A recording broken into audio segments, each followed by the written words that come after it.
Los nombres Hanna-Barbera quizás resuenen en su memoria. Son los creadores de dos personajes queridísimos del cine y la televisión. Oyentes de otro tiempo, hoy hablaremos de Tom y Jerry.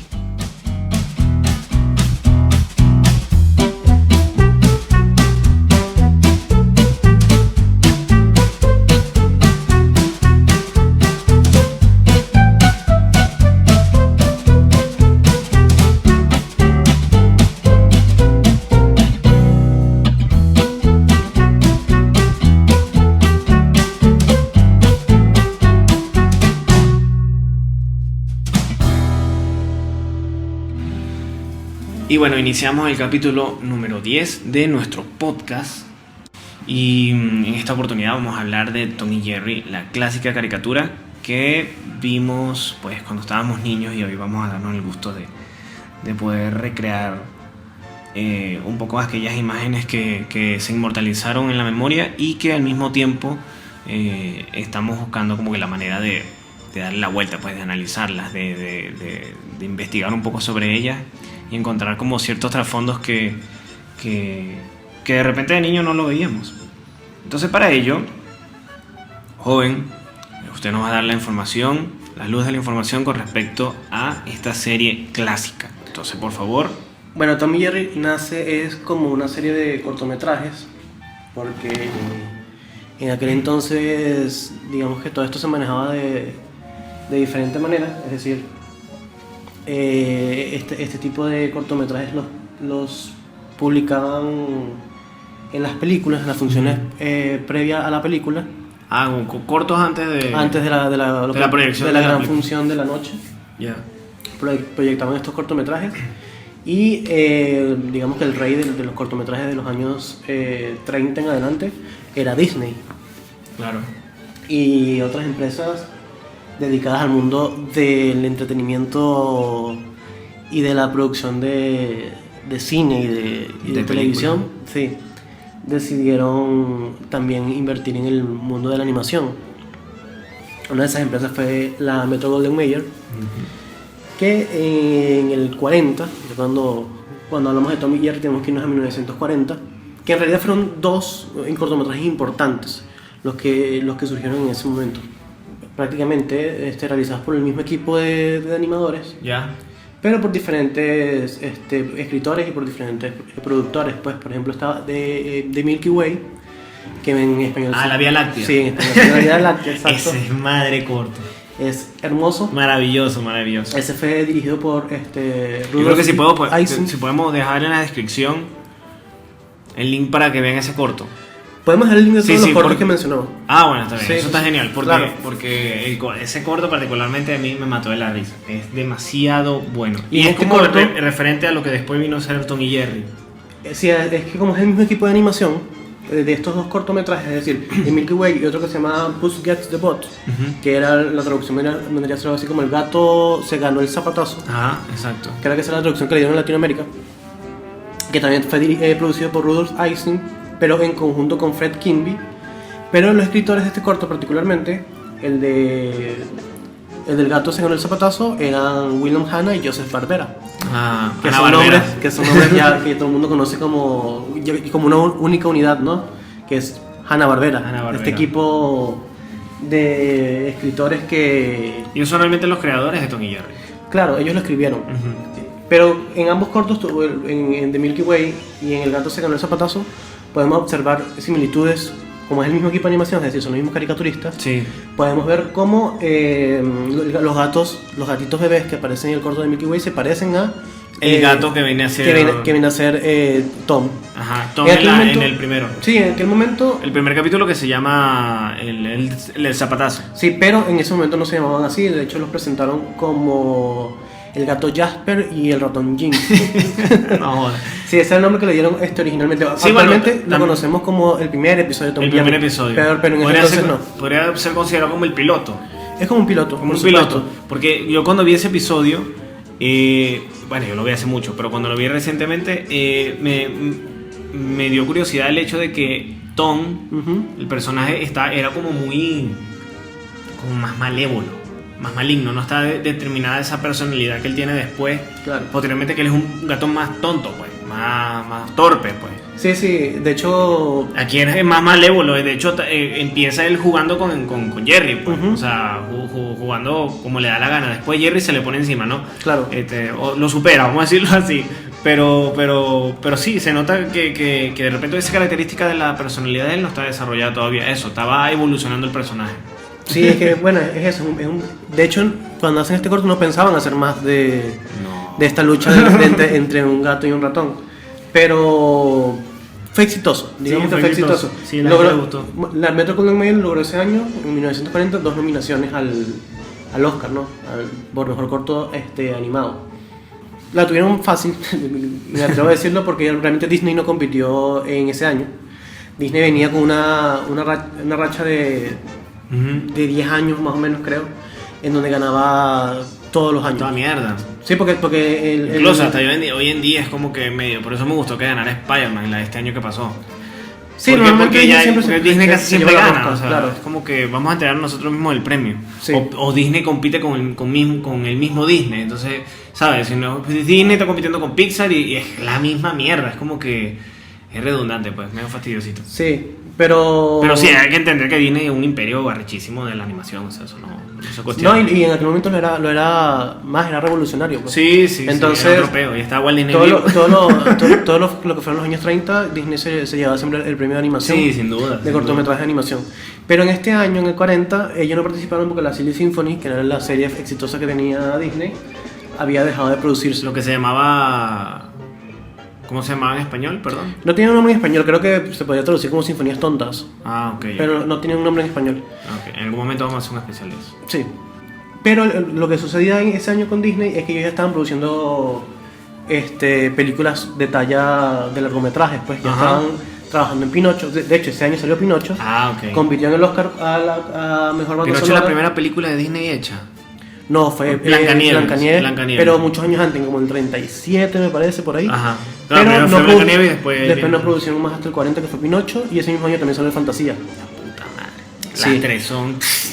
No, claro, son sádicas, weón. Pero es eso.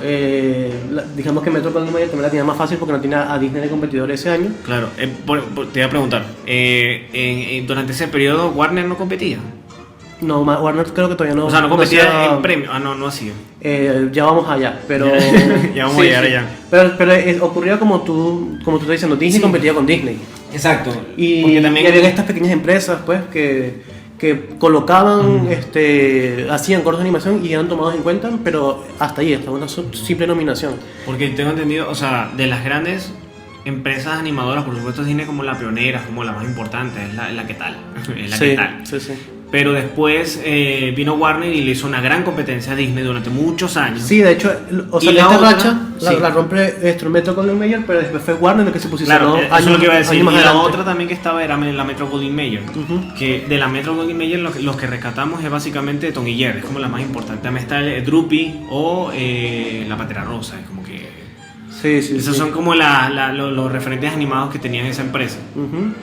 Sí. Pero creo que Tom y Jerry es como la más recordada, me parece. Si no, después... De la Metro Goldwyn Mayer. Digamos que después como en los 50 más o menos, es cuando tú ya empiezas a ver diversidad, digamos, a nivel de empresas en las competiciones, pues, porque ya Hanna-Barbera estaba independiente, hacían sus propios cortometrajes como empresa y competía con Warner, competía con Disney, competía con otras empresas. Sí. Porque siempre existían muchas empresas de animación, a veces incluso un poco más pequeñas, que siempre son tomadas en cuenta. El libre mercado. Sí. Pero bueno, ese año, de hecho, lo que ganó fue The Milky Way, la Vía Láctea, ese corto ganó. Y ¿De qué año, perdón? Para refrescar. 40. Y en el corto del gato se ganó un zapatazo, que fue muy bien recibido, las personas dieron ganar.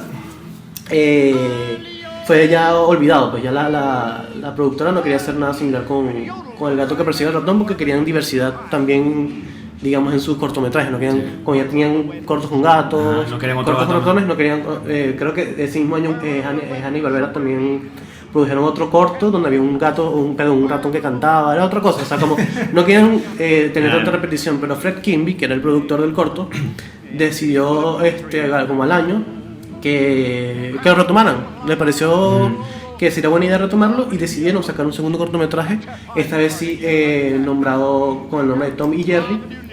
Y de hecho en el 41 ya obtienen su primera nominación formal como Tom y Jerry, con un corto que se llamó, conocimos aquí en Latinoamérica como Las Noches de Navidad. Las Noches de Navidad. Que es un corto donde, Tom persigue a Jerry, como siempre ocurría, pero por ser Navidad, digamos que en cierto momento ellos deciden hacer las paces. Y se ayudan, incluso okay. Hay un momento... Eso es algo interesante que pudiéramos hablar Sí. en un punto del podcast, que es que eso, como que a veces ellos por naturaleza eran rivales, pero había momentos en los que no lo eran. Es que es curioso porque a medida que avanzaron, digamos que esa personalidad o esa personalidad que tenían cada uno, Sí, ya era como propia, como si fuera propia de las caricaturas. Era como si ellos fueran realmente compañeros, y eso es lo único que pueden hacer por su condición de vida. No es que se odiaban ni nada por el estilo. Sí, era más que todo, de hecho se siente así en algunos episodios, se tratan como compañeros de trabajo más que otra cosa. Exactamente, sí. sí, como que están entendidos de que están entreteniendo a la gente, pues. Exacto. Y que a veces pelean y a veces no, y ¿cómo ese cuento, pues? Sí.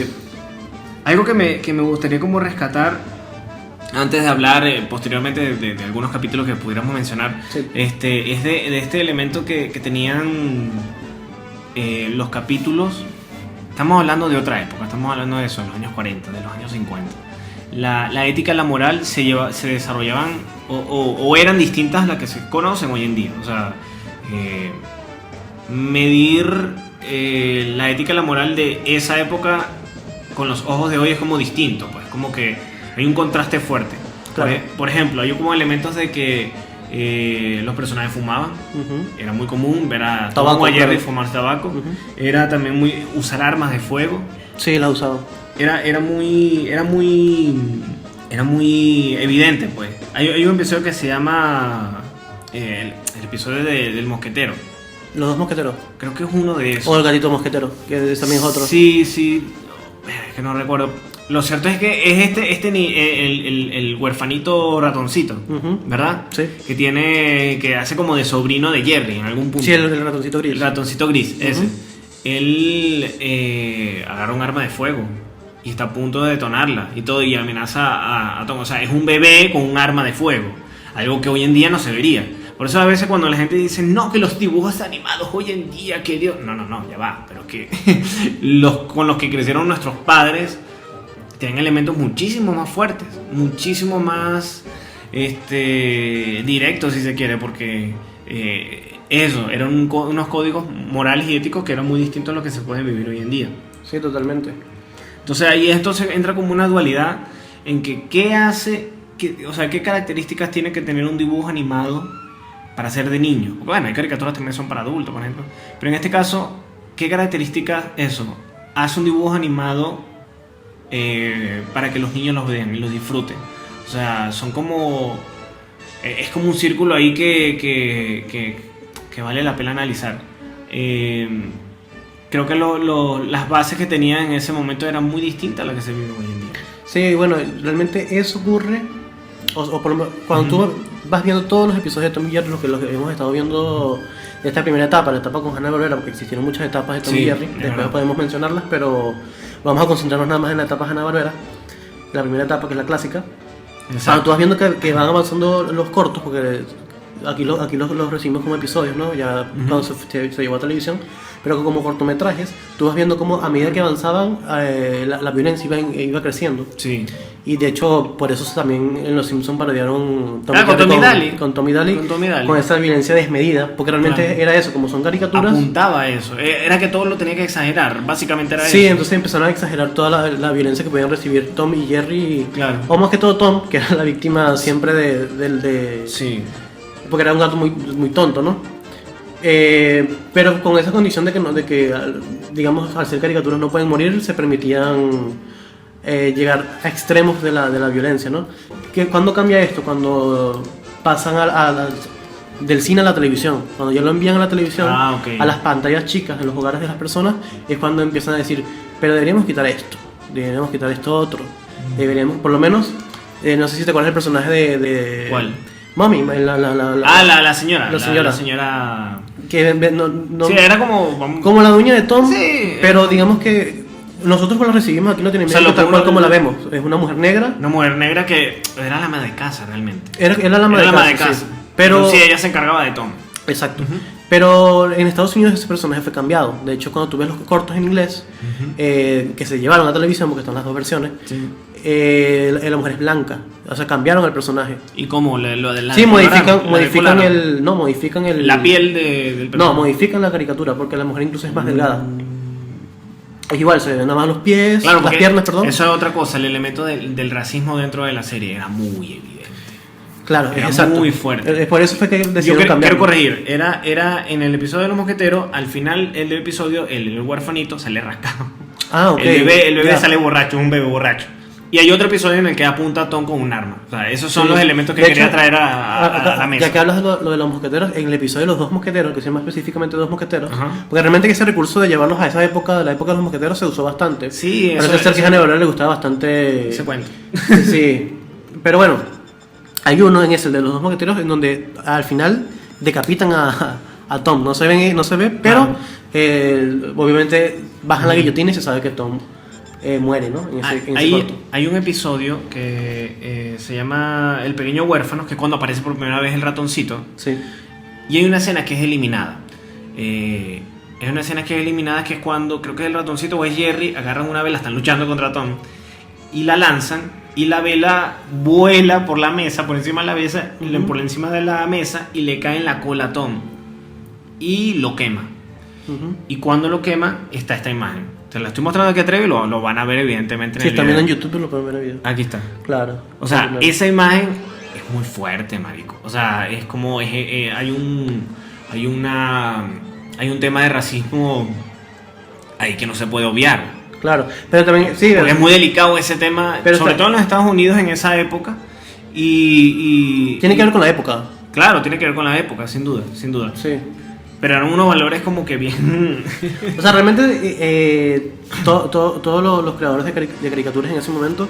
Eran racistas. No, bueno, se puede decir, pero lo que quería decir realmente es que se permitían colocar en estos dibujos animados un montón de información que no era específicamente para niños, sino era información que ellos simplemente mostraban para a lo mejor agradar al público, porque estos cortos no lo veían solamente niños, también lo veían Adultos. adultos. Por lo menos Disney en muchas ocasiones envió mensajes anticomunistas dentro de sus cortos de animación. Bueno, Los Tres Caballeros, la película Los Tres Caballeros de Disney era una película que se usó como campaña propagandística más bien para enamorar a Latinoamérica para que formara parte de los aliados durante la Segunda Guerra Mundial. O sea, había fines políticos, o sea, Total, plenamente.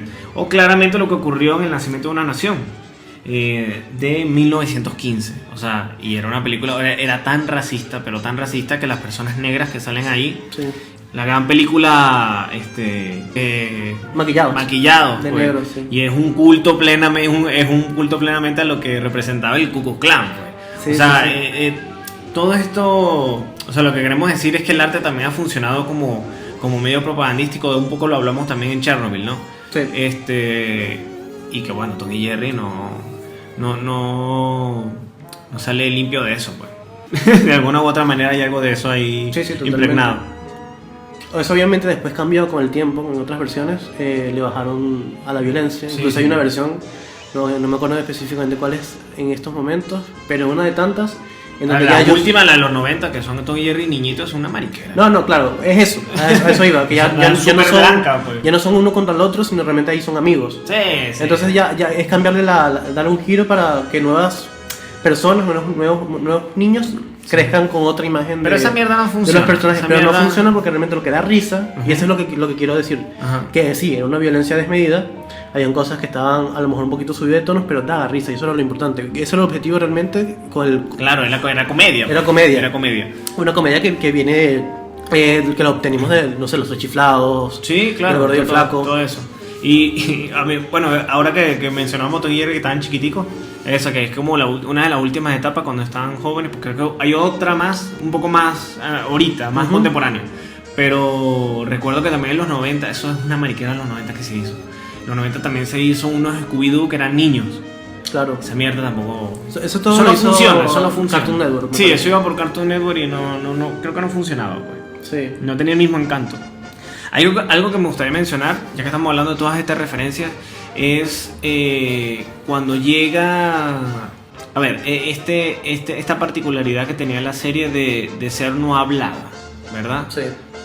Sí hay momentos en los que Jerry habla, hay momentos en los que Tom habla. Muy puntuales, claro. Pero, exacto, es muy puntual, pero por lo general son personajes que no hablan. Es la imagen en movimiento. Lo que se conoce como el cine, todo lo que viene del cine mudo, y es lo que se conoce como la naturaleza del cine, que es la imagen en movimiento, y a través de las imágenes en movimiento te están contando una historia. Y la música. Y ya va, voy a esa otra etapa. Cuando viene el cine sonoro, que vamos a decir como que se funda el cine sonoro, llega el cine sonoro en 1927 con la película El Cantor del Jazz, ¿verdad? Las películas, o sea, ahí cambia totalmente el panorama. Los que venían haciendo películas mudas se resisten para poder hacer cine sonoro, o sea, porque su naturaleza eran películas totalmente mudas. Uno de los que le costó adaptarse fue precisamente Charles Chaplin. Claro. Pero cuando no le tocó de otra, su etapa de transición fue muy particular y es un poco relacionado a lo que termina siendo Tom y Jerry, porque Luces de la Ciudad, que es una de las grandes películas de él, es una película no hablada, pero no es muda. Claro. Si hay un disparo, se escucha el disparo sonar, ¿sí? y está trabajando la música y todo este elemento. Y así ese esquema de trabajo siento yo que es el que tiene básicamente Tom y Jerry, usando la música como elemento conductor de las emociones, ¿verdad? Sumamente importante porque desde que, o sea, tanto las pisadas como cuando corren, como cuando reciben un golpe, todo, la música tiene un papel fundamental en eso. Pero eso, siempre teniendo en cuenta que no están hablando, pues. Es un poquito el ejemplo de lo que acabo de hablar, como Luces de la Ciudad. Es una película no hablada. Incluso en el 2011 salió la película El Artista, que bueno, súper olvidable, pero habla precisamente de esa etapa, de esa crisis que entraron algunos artistas en pasar del cine mudo al cine sonoro.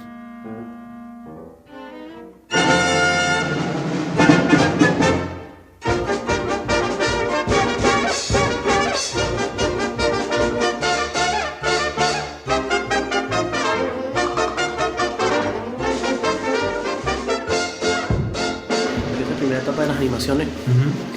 La música era muy importante en todas. Digamos que también Disney tiene que ver en eso, ¿no? Porque todos estos primeros cortos de Mickey Mouse, del Pato Donald, de Goofy, tenían mucha música, la protagonista era la música.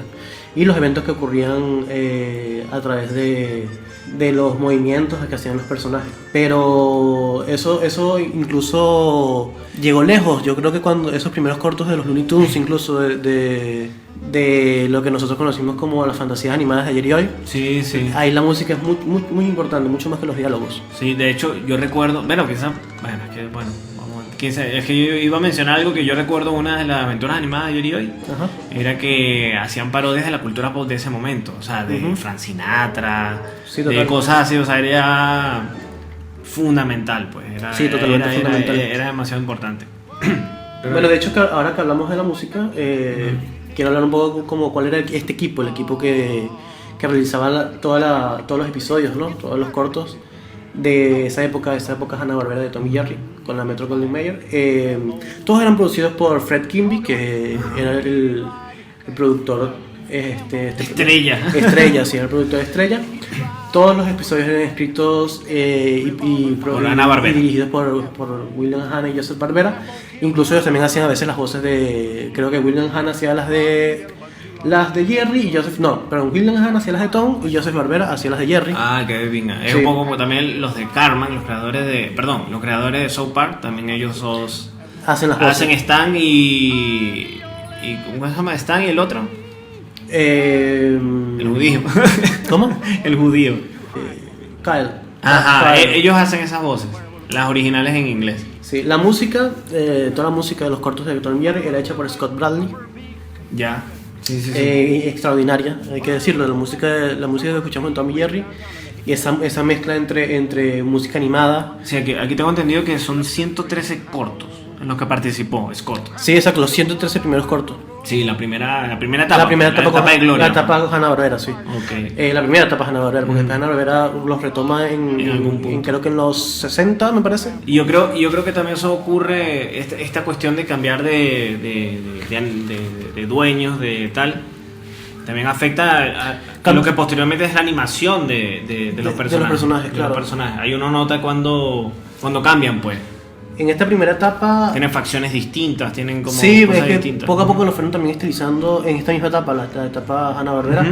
porque a los animadores les costaba dibujar tanto pelaje. ¿Sabes que verdad. Garabateaban a Tom así como si estuviera Después se despeinado? vuelve muy usando una frase de Antonio García, que era porque a ver, la primera, ubicándonos, el primer episodio de Tom y Jerry, ahí se ve mucho el pelaje de Sí, Tom, se sobre ve todo despeinado, desordenado. Exacto, como un gato. Pero después se ve muy relamido. Exacto. Casi no se exacto. le nota, o sea, es como los, o sea, 3, 4 pelitos, eso es lo que se le nota a él. Pero del resto está como liso por todos lados. Totalmente. Eso fue por esa razón, les costaba Claro. para trabajar más rápido. Claro, en un sentido más práctico, pues. Ser más práctico. Totalmente.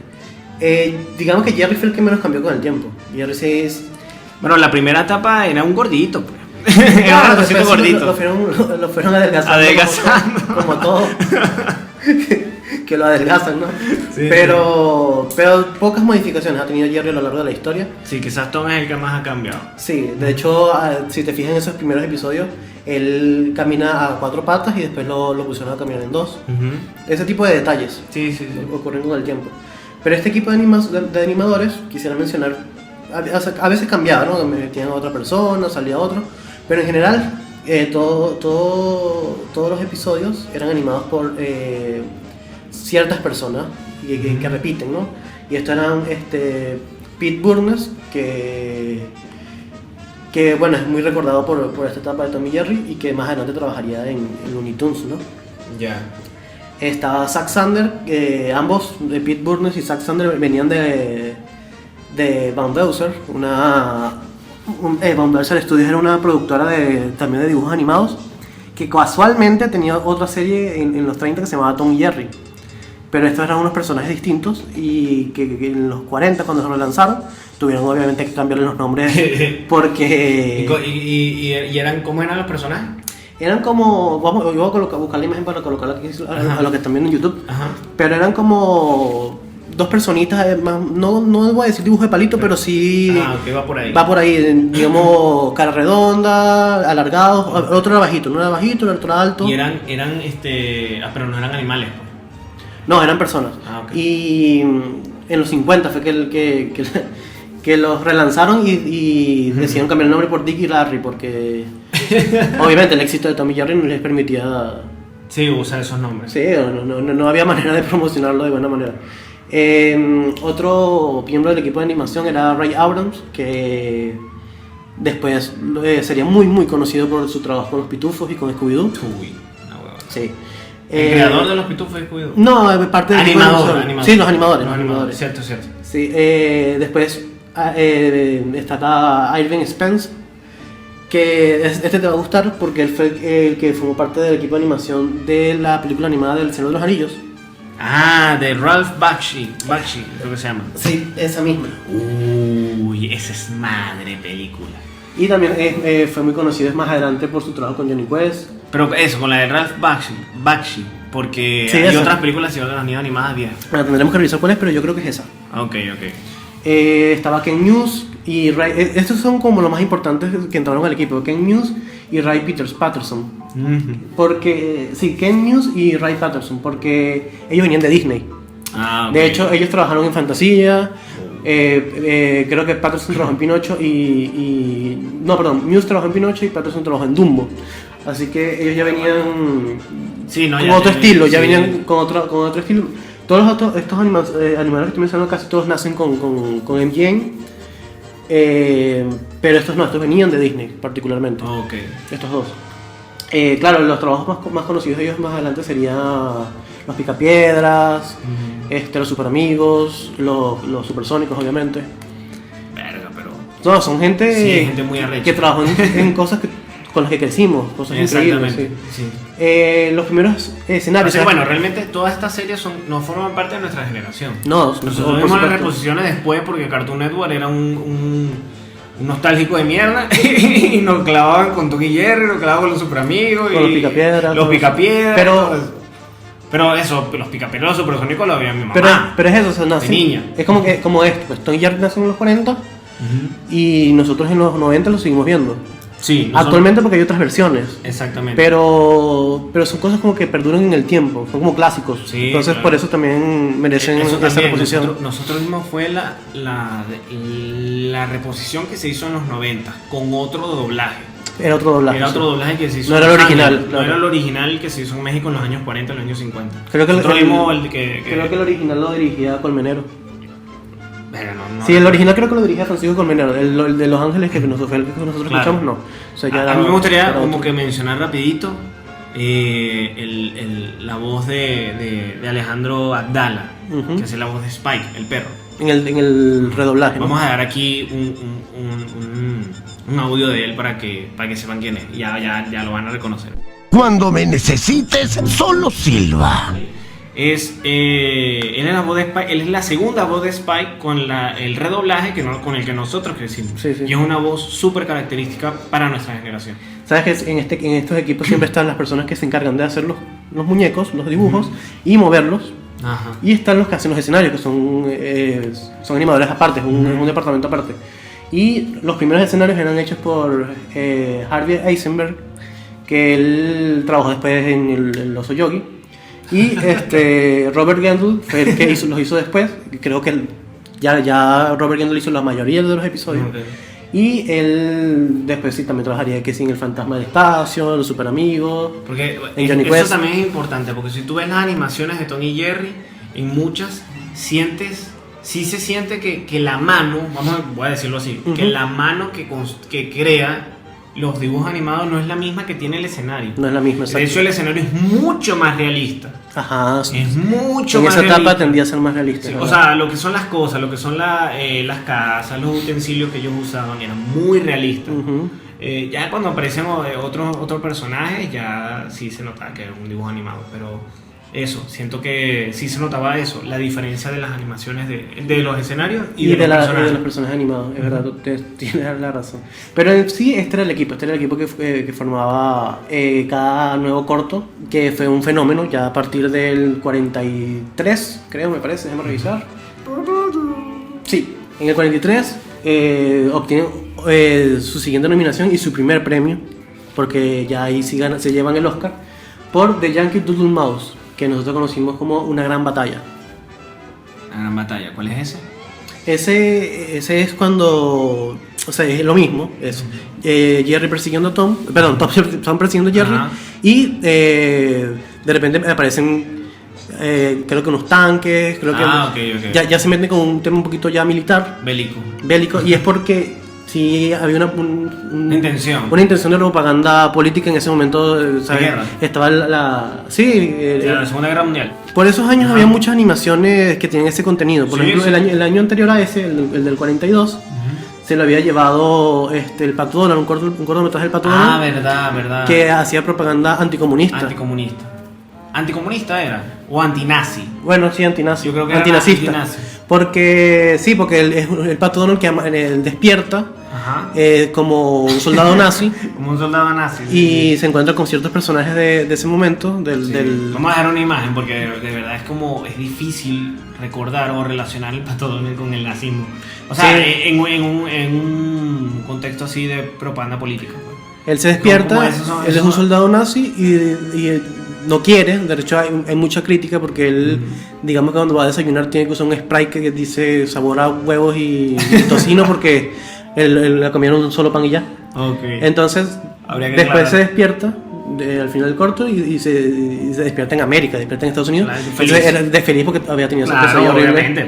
de haber estado en la Alemania nazi. Antes de hablar de los episodios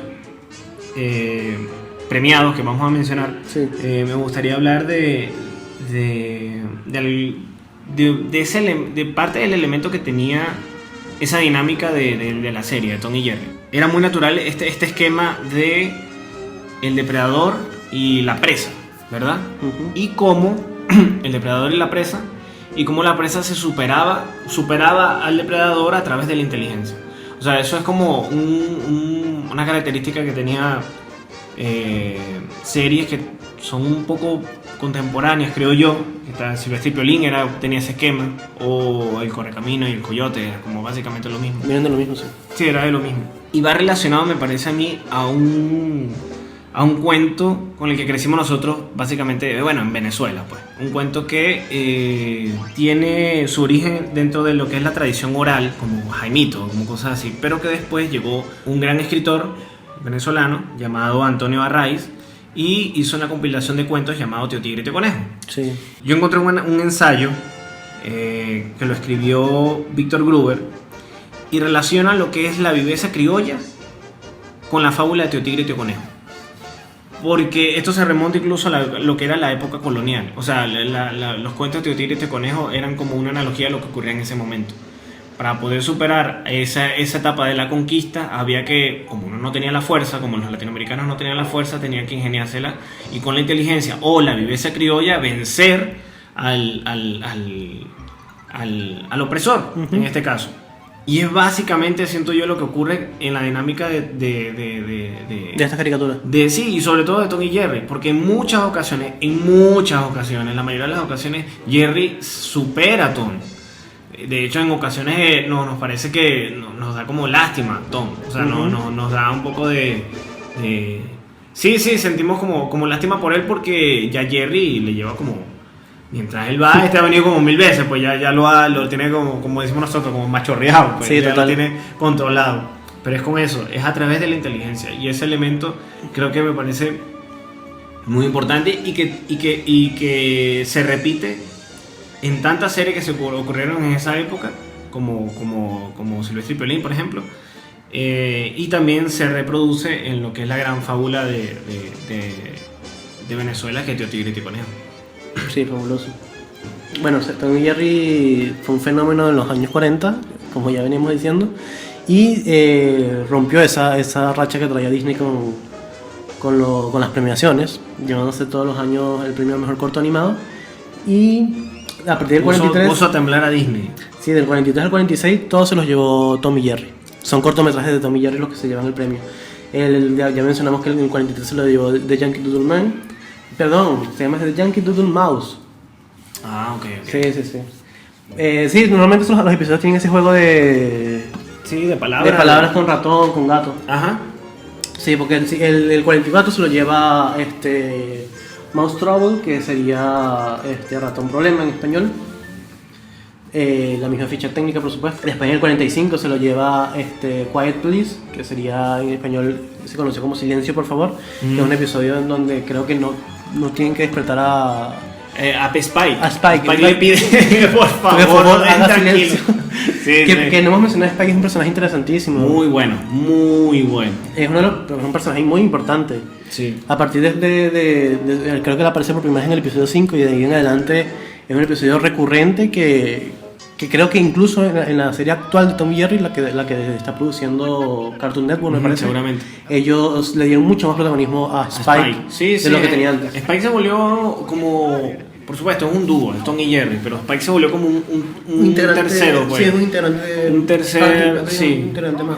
Un integrante más del equipo. De esa Sí, lucha, de esa lucha. Sí, claro, porque Claro. es verdad, porque tiene mucho sentido que, bueno, el gato persigue al ratón porque, bueno, lo caza, pero el gato también tiene su depredador, que es el perro. El pues. perro, pues. Es como es súper tradicional. Recordar también ese episodio, Olvidemos la tregua, que es un episodio en el que los tres hacen como eso, una tregua de paz para no luchar, pues, y se consienten a mano poder, y bueno, llega un punto que las diferencias vuelven a florecer y no pueden.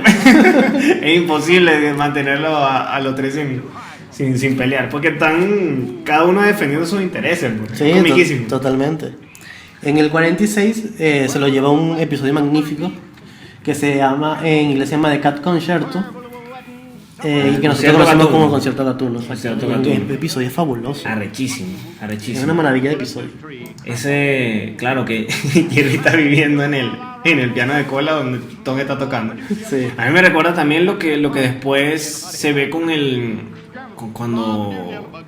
cuando Bugs Bunny hace de director de orquesta, ¿verdad? Ujú. ¿Te acuerdas? Sí, ese es otro. Ese otro, o sea, también como que la música clásica ahí tiene como un protagonismo, era tan importante, supongo que para la época, y quizás hoy en día de repente no forma parte de repente tanto de la cultura pop, la música clásica, así se ha ido rezagando un poco. Pero en ese momento sí era importante tener la música clásica ahí presente, pues. En el año siguiente, en el 47, son nominados nuevamente por un cortometraje que se llama Dr. Jekyll and Mr. Mouse. Claro, siempre ese juego de palabras con cat o con mouse. Pero pierden, ese año sí pierden. Y ¿Ante quién? ante el primer cortometraje, un cortometraje que se llamó Tweety Pie, que fue el primer cortometraje donde presentaron a Silvestre y Piolín.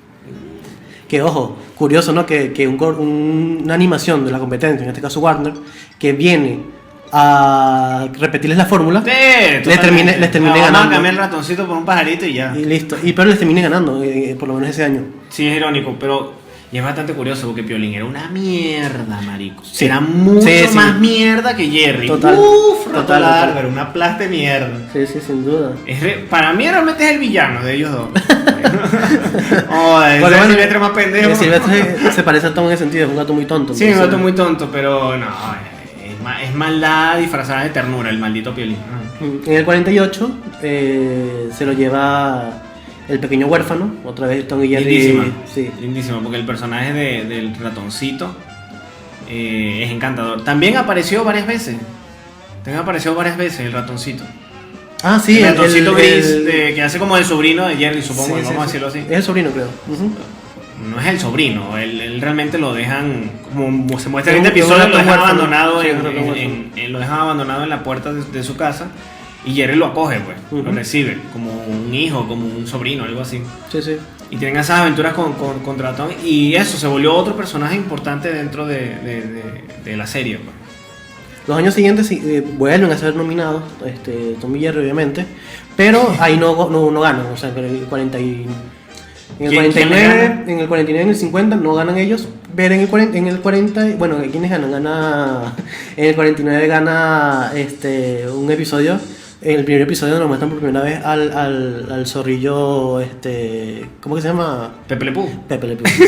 Sí. Qué intenso. Ese Teniente, porque Pepe Le Pew ya hoy en día es como un signo como de de acoso sexual. Sí, Lo es, sí, claro, por sí supuesto. lo es. Sí, lo Tiene un es, queso terrible, es muy caliente, pues. Es terrible, calmen a ese hombre, porque. Sí.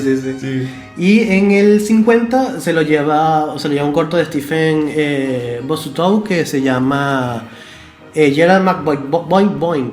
Gerald McBoing. Ese nunca lo vi, no sé de qué va. Y en el 51 vuelve a ser nominado Tom y Jerry. ¿Gana? Gana con Los Dos Mosqueteros. Los dos mosqueteros. Con Los Dos Mosqueteros, sí. Que ahí vuelve a aparecer el ratoncito. Exacto, Creo. ahí vuelve a aparecer el ratoncito, sí, exacto. Ellos son los dos mosqueteros. Eso, porque- el episodio en el que él termina Sí. borrachito, Ah. el ratoncito. creo que ese no es, creo que es el que tú dices que termina borracho es el siguiente, que se llamó... El gato mosquetero, creo que es. Ya. Creo que es ese, porque este termina con la decapitación de... Ah, no, entonces es distinto, Sí, es verdad. son cortos que se asemejan, pero son distintos. Sí, sí, o sea, están en el mismo contexto histórico, pero son distintos los episodios. Exacto. Son tramas distintas. En el 52 vuelven a ganar. Son 7 premios en total que se llevó Tom y Jerry. Con Johann Mouse. Ese lo conocimos como ratón bailarín en Latinoamérica. Y en el año siguiente, o sea, la última nominación que obtiene Tom y Jerry, en el 53, es con Touché Pussycat, que ese sí es Gatito Mosquetero. Ah, ok. Ese fue nominado, pero no ganó. Lo ganó, de hecho, un cortometraje también de Stephen Dositow, pero donde nos presenta, creo que por primera vez, a Mr. Magoo. Ah, Mr. Magoo. Mr. Magoo, sí. Y él sí lo recuerdo. Ah, ok, claro, por supuesto, Mr. Magoo. Esa fue la última nominación de Tom y Jerry porque los años siguientes ya... Ceden la... No, Metro Goldwyn Mayer cerraría sus puertas, cerraría el estudio y no realizarían más animaciones con Hanna-Barbera. Sin duda que la etapa más importante de Tom y Jerry fue la de Hanna-Barbera. La primera etapa. Imagínate, 113 cortos. Sí, y es tan importante que eso, que en los años 90 se remateriza, vamos a decir, se le hace un nuevo doblaje y se vuelve a lanzar al mercado, y es precisamente esa con la que nosotros crecimos, esa etapa pues, Sí. con la de Hanna-Barbera, redoblada, remasterizada, vamos a decirlo así. Es bastante curioso porque series como esa, series como los Thundercats, o que son como antiguas, pues, son súper viejas, o sea, forman parte de otras generaciones y siguen teniendo el mismo efecto para generaciones futuras. No sé si... O sea, funciona eso mejor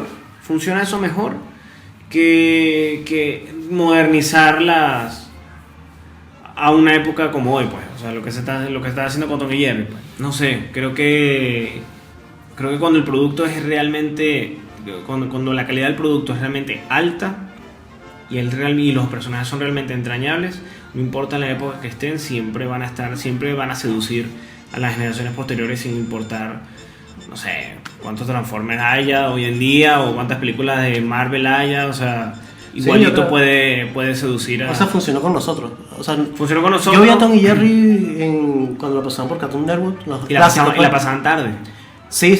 Y me quedaba viéndolo y yo no prestaba atención que si la animación era un poquito más vieja. Sí, no, era encantador. Pues. Porque realmente es una animación tan bien hecha, es tan buena, que tú no determinas el paso del tiempo por ella. Pues. Exacto, esas son cosas que ya, exacto, son como atemporales. Son como series atemporales. Es que ese particular... Y no tienen smartphone, no tienen nada de eso. Güey. Esas series que se hacían así, digamos, a lápiz y papel, ¿no? Y animación clásica, ¿no? Que hoja por hoja, ese tipo de animación tiende a tener unos detalles increíbles. Sí. Muchísimo más que la animación que se hace actualmente por computadora. Totalmente. Tiene un acabado que es mágico.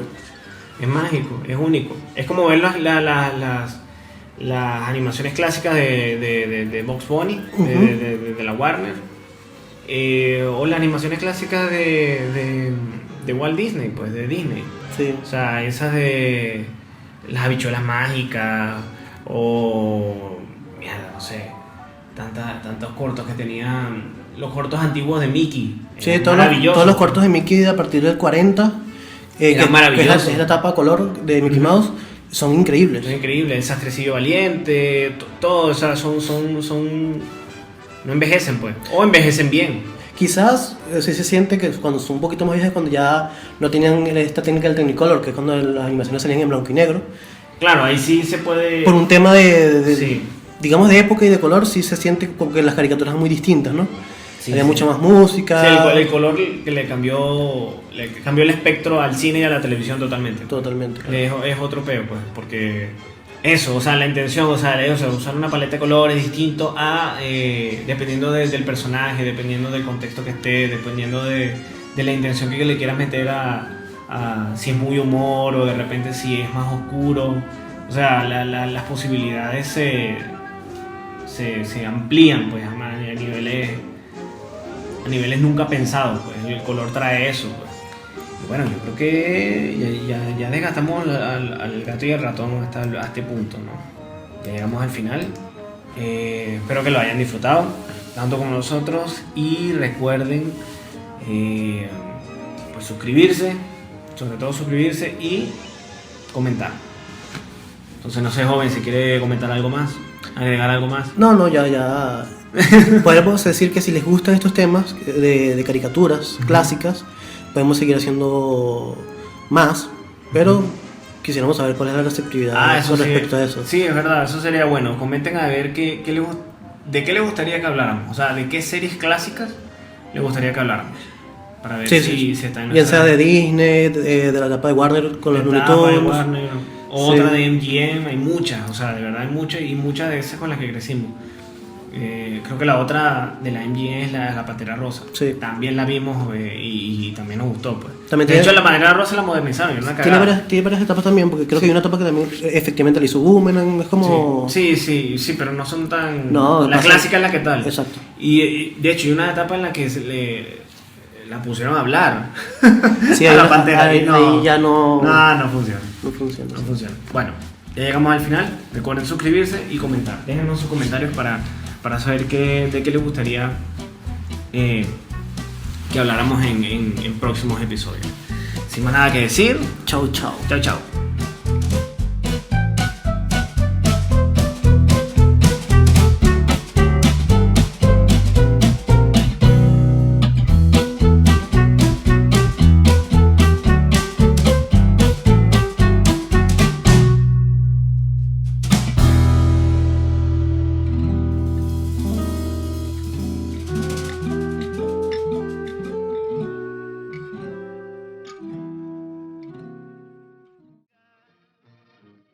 Is you will or is you ain't my baby?